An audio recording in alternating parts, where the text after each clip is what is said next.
I missed my husband's last Father's Day. The strange thing is, I didn't know it was the last one. If I had known, I would have answered the phone. I would have canceled my plans. I would have driven across town. I would have done 100 different things. Instead, I silenced the call and promised myself I'd talk to him later. There wasn't a later. And I've spent 3 years living with that. At the time, Noah and I had been divorced for almost 4 years. The divorce itself hadn't been pleasant. Not explosive. Not dramatic. Just painful. The slow kind of pain that settles into every corner of your life and stays there long after the paperwork is finished. We'd managed to build something resembling peace afterward. Mostly for our daughter, Emma. She was 12 when we separated. 16 by the time this story happened. Old enough to understand more than we wanted her to. Young enough to still need both parents. Noah was the better parent. I can admit that now. At the time, I would have argued, defended myself, listed all the things I did right. But distance has a way of making the truth easier to see. Noah never missed anything. Dance recitals, school plays, parent-teacher conferences, doctor appointments, birthdays. He showed up. Every single time. Even when Emma rolled her eyes. Even when she acted embarrassed. Even when she pretended not to care. Noah always showed up. Father's Day had always been a big deal to him. Not because he wanted gifts, because he loved the rituals, the homemade cards, the bad breakfasts, the silly traditions, the little moments that reminded him he was a father. Every year, Emma would spend weeks planning something. And every year, Noah would act surprised, even though everyone knew he wasn't. The year before he died was no different. At least that's what I thought. The week leading up to Father's Day, Emma seemed distracted, quieter than usual. I assumed it was school stress, college applications, teenage life. Something. I didn't ask enough questions. That's another thing I regret. The Friday before Father's Day, Noah called me.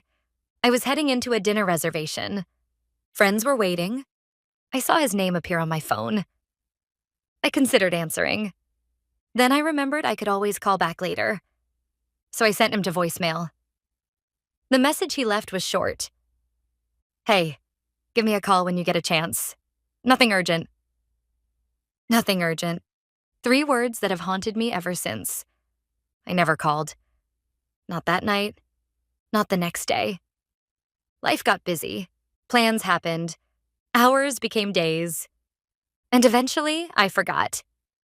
Sunday morning, Emma left early to spend Father's Day with Noah. I remember teasing her about waking up before noon. She smiled, grabbed a gift bag, and left. When she came home that evening, something felt off. Not dramatic, just different. She seemed emotional, quiet. I asked if everything was okay. She nodded, then went straight to her room.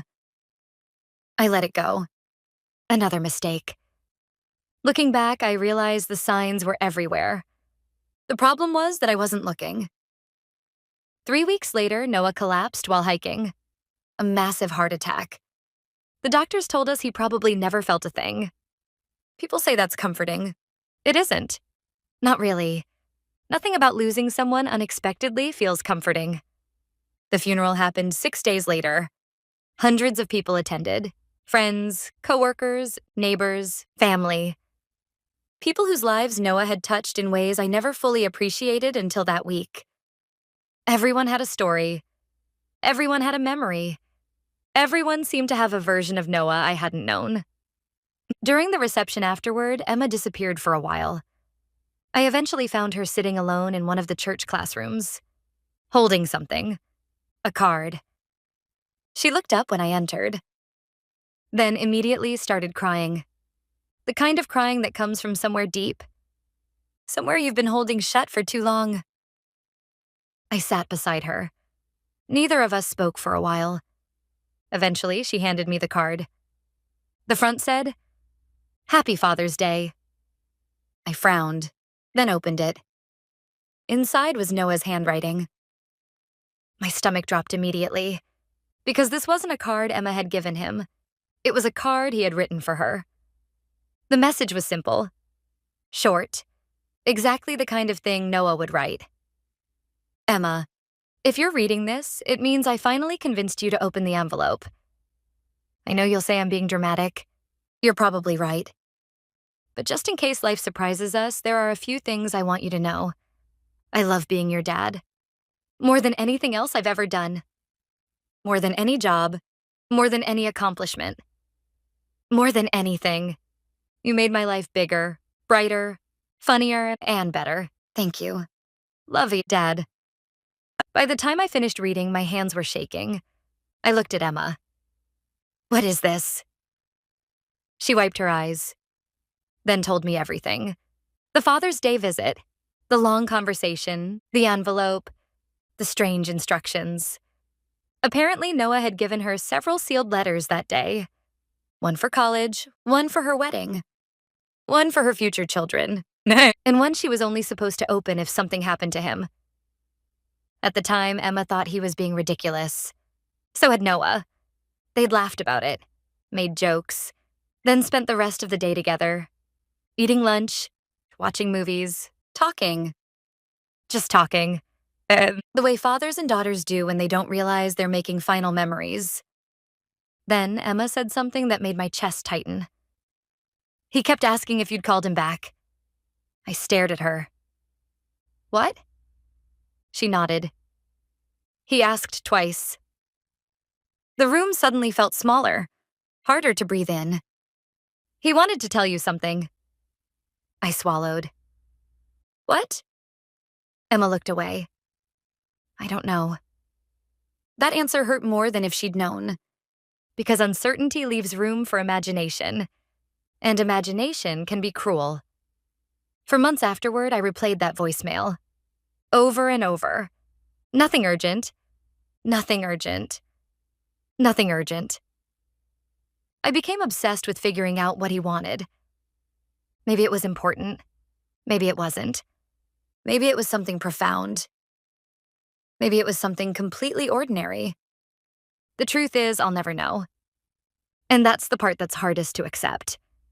A year after Noah died, Emma and I were sorting through some of his belongings. Near the bottom of a desk drawer, I found a small notebook. Inside was a list. Not a bucket list. Not goals. Just notes. Thoughts. Reminders.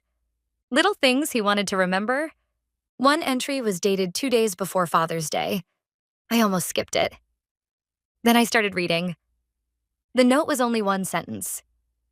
Need to call Claire and thank her for giving me Emma. That was it. Nothing more. No dramatic revelation. No hidden secret. No final confession. Just gratitude. I stared at those words until the page blurred. Because suddenly I understood. Noah hadn't called to argue, or complain, or revisit the divorce. He'd called to say thank you. And I never answered. For weeks afterward, I struggled with that realization. Not because I needed forgiveness, because Noah had already given it. The notebook made that clear. The person I couldn't forgive was myself. Eventually, Emma helped me understand something. We were sitting on her college campus one afternoon when I mentioned the notebook. The missed call. The Father's Day card. All of it. She listened quietly, then took my hand. You know Dad wouldn't want this. What? You punishing yourself forever? I laughed bitterly. That's easy for you to say. She smiled. No, it's easy for me to say because I knew him. That shut me up.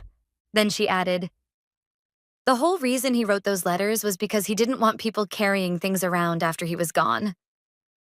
I looked away. Because she was right. That sounded exactly like Noah. Always trying to make things easier for everyone else. Even at the end. Especially at the end. Today, every Father's Day feels different. There's always a moment when I think about that missed call. That voicemail. That unopened conversation. And for a few seconds, the regret still hurts. I don't think that part ever completely disappears. But when I think about Noah now, I don't think about the call anymore. I think about Emma. I think about the incredible daughter he helped raise. I think about the hundreds of ordinary days he showed up for. The games, the recitals, the school projects, the bedtime stories, the countless little moments that built a life. Because in the end, Father's Day wasn't his last Father's Day because he died a few weeks later. It was his last Father's Day because it was the final time he got to spend the day doing what he loved most, being Emma's dad. And if Noah taught me anything, it's that a life isn't measured by the conversations you missed. It's measured by the people who still carry your love long after you're gone. 3 years later, Emma still carries his. And honestly, so do I. If you told me a year ago that my entire life would be in ruins because I ran into someone at a grocery store, I would have laughed, dismissed it as something out of a movie. But that's exactly what happened. And I'm writing this from a small, half-furnished apartment that doesn't feel like home, because the one place that did feels forever lost. I'm a 32-year-old woman.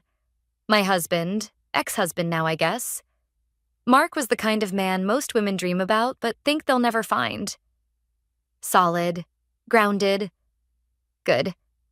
He wasn't flashy. He wasn't dramatic. He wasn't any of the bad boy types I had gravitated to in my younger years. He was reliable in the best way. The kind of man who set alarms to remind himself of my appointments. The kind who kept a drawer of my favorite snacks in his office, just in case I dropped by. The kind who never missed an anniversary, never raised his voice, never walked away from a hard conversation. And I loved him. I really did. Or at least I thought I did. Maybe I still do. Just not the way a woman should love the man she promised to spend her life with. We met when I was 25, both working for the same marketing firm. He trained me during my onboarding week, and we hit it off almost instantly. By the end of my second month there, we were a thing. He brought peace into my chaotic life, and back then, I needed that more than anything. He was my safe harbor after years of stormy relationships, especially one in particular. Caleb. I met Caleb during my junior year of college. Tall, charming, magnetic, emotionally inconsistent, toxic as hell. I was addicted to him, to his attention, to the way he made me feel like the center of the universe one minute and invisible the next. We broke up and got back together more times than I can count. I would cry myself to sleep from the emotional whiplash, swear I was done, and then melt the second he came back. I knew it was unhealthy. Everyone around me knew it. But logic didn't matter. Not with Caleb. When it ended badly. I caught him sleeping with another girl, one of my classmates. He didn't even bother denying it. I remember standing there in the hallway of his apartment, numb. I walked away and never looked back, or so I thought. Fast forward to 6 weeks ago. It was a Tuesday, completely ordinary. I left work early to pick up a few groceries.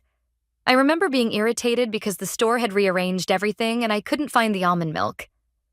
I was in the produce aisle, weighing avocados in one hand and checking the ripeness like I actually knew what I was doing, when I heard a voice behind me. "You still take 20 minutes picking fruit?" I froze.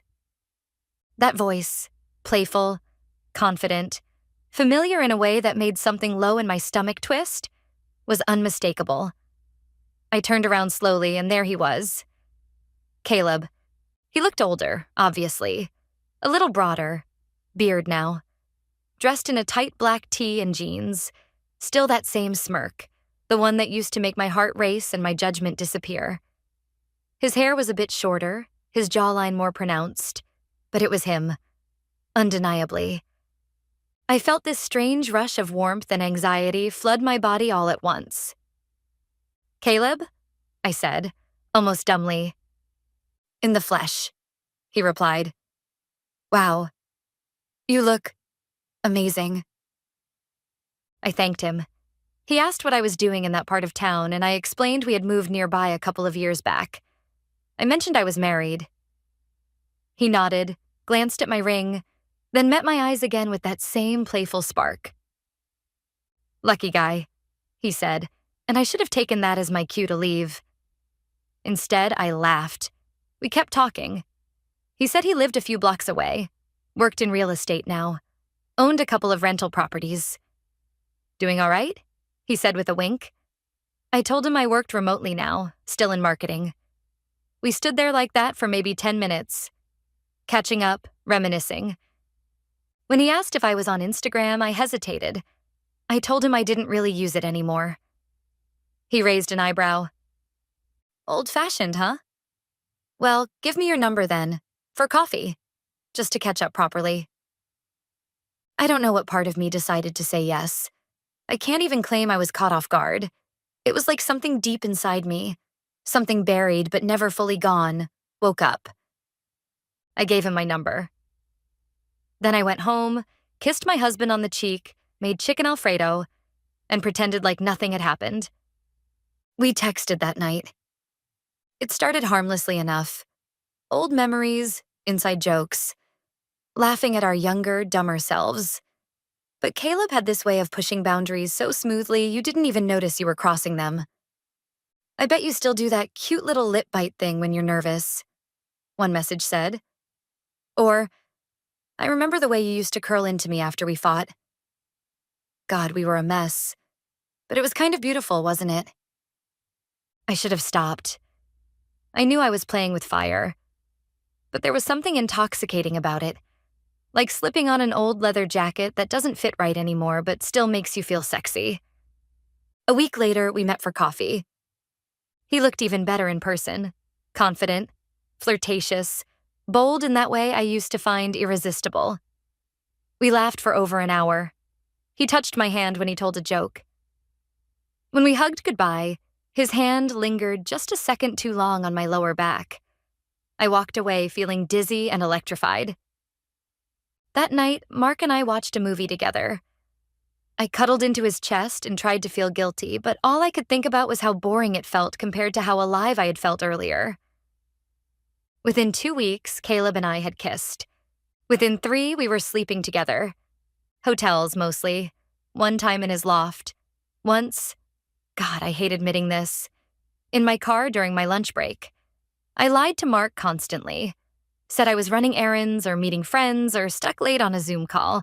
I justified it in 1,000 ways. Caleb made me feel seen, desired, excited. Mark was sweet, but predictable, safe. I told myself I was just getting it out of my system, that I would stop soon, that it didn't mean I didn't love my husband. But every time I kissed Caleb, I pushed Mark a little further out of my heart. I don't know how he found out. Maybe he noticed something in my behavior. Maybe he saw a message pop up on the iPad. I forgot those were synced once. However it happened on a Thursday night. I walked in the door, kicking off my heels, babbling about how awful traffic had been. And there he was, sitting at the kitchen table, pale and still, our iPad on the table in front of him. He didn't say anything at first, just looked at me. Eyes red, like he'd been crying. But there was something else there too. Something I had never seen in Mark before. I read the messages, he said quietly. I froze. What? He turned the screen toward me. There they were. Dozens of texts between me and Caleb. Flirty, sexual, graphic, time-stamped. I couldn't speak. My brain was fogged. It was like watching a car crash in slow motion and realizing too late that you're in the driver's seat. How long has this been going on? He asked. His voice didn't rise. That made it worse. I swallowed hard. A few weeks, I whispered. He nodded, stood up, walked to the bedroom. I followed him, pleading. He didn't yell, didn't even look at me. He grabbed a duffel bag, stuffed it with clothes, his charger, some toiletries. Then he walked to the door. Mark, please, just talk to me. He turned to me, finally. His face was blank. Not angry, not sad, just hollow. I can't even look at you right now. Then he left. I stood in the doorway, barefoot and shaking, for 10 minutes before I realized I couldn't hear anything anymore. Not the hum of the fridge. Not the clock ticking in the hallway, just silence. And that silence was deafening. The next day, I got a text from his sister. He was staying with her. She said he needed space, that he wasn't ready to talk. I sent texts. I called. I even emailed him. Nothing. 3 days later, a manila envelope was delivered to the house. Divorce papers. I collapsed on the floor, clutching the envelope to my chest, sobbing so hard I couldn't breathe. I tried seeing Caleb after that. Once. I needed to feel like I hadn't destroyed everything for nothing. But it was different now. I saw him for what he was. Fun, charming, but hollow. He didn't ask how I was. Didn't seem concerned that my marriage had ended. When I cried in his bed, he awkwardly patted my back and offered to call an Uber. I left that night and never saw him again. Mark and I are officially divorced now. I moved into this tiny apartment a few weeks ago. It's always cold. The windows rattle when it rains. There's a weird smell in the hallway I can't seem to get rid of. I brought with me the few things Mark didn't want. A couple of mugs, my books, our wedding photo, which I keep in a drawer face down. I lost my best friend, my partner, the one person who ever loved me completely, without conditions. I destroyed him. I destroyed us. I think about him constantly. About how he used to leave sticky notes on the bathroom mirror when he left for work early. About the time he stayed up with me all night when my mom was in the hospital, holding my hand while I cried. About the look on his face the day I walked down the aisle. So full of love, it made me feel like I was the only person in the world. And I threw it away. For what? A fantasy. A fleeting high. A stupid, reckless desire to feel something different. I've started therapy. I'm trying to unpack why I did what I did. There's no excuse. I don't want to excuse it. But I need to understand it. Because if I don't, I'll keep hurting people. Sometimes I still think about calling him, just to hear his voice. Just to say I'm sorry. Again. But I don't. Because I know that sorry doesn't fix this. If you're reading this and you're on the edge of making a decision like mine, don't. Please. It's not worth it.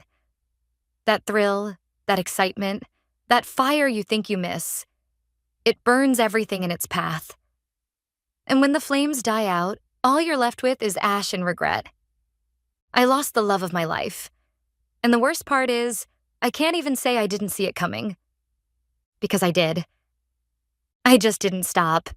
And now, I live with that every single day. I wish I could say I didn't know. That it was some big misunderstanding. That I was tricked or manipulated or lied to. But the truth is much simpler than that. I knew. And I ignored it. Because I wanted the fantasy more than I wanted the truth. My husband, Daniel, and I had been married for 9 years when everything fell apart. We weren't one of those couples that constantly fought or hated being around each other. In fact, from the outside, we probably looked pretty stable. Daniel was reliable, predictable. He worked in finance, woke up early every morning, and lived his life according to routines and plans. But after nearly a decade together, I started to feel like my life had become one long, predictable loop. Same house, same conversations, same weekends.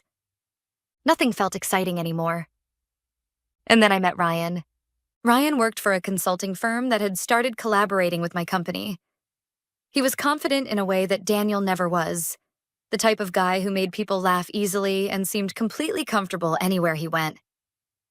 The first time we talked was at a company happy hour.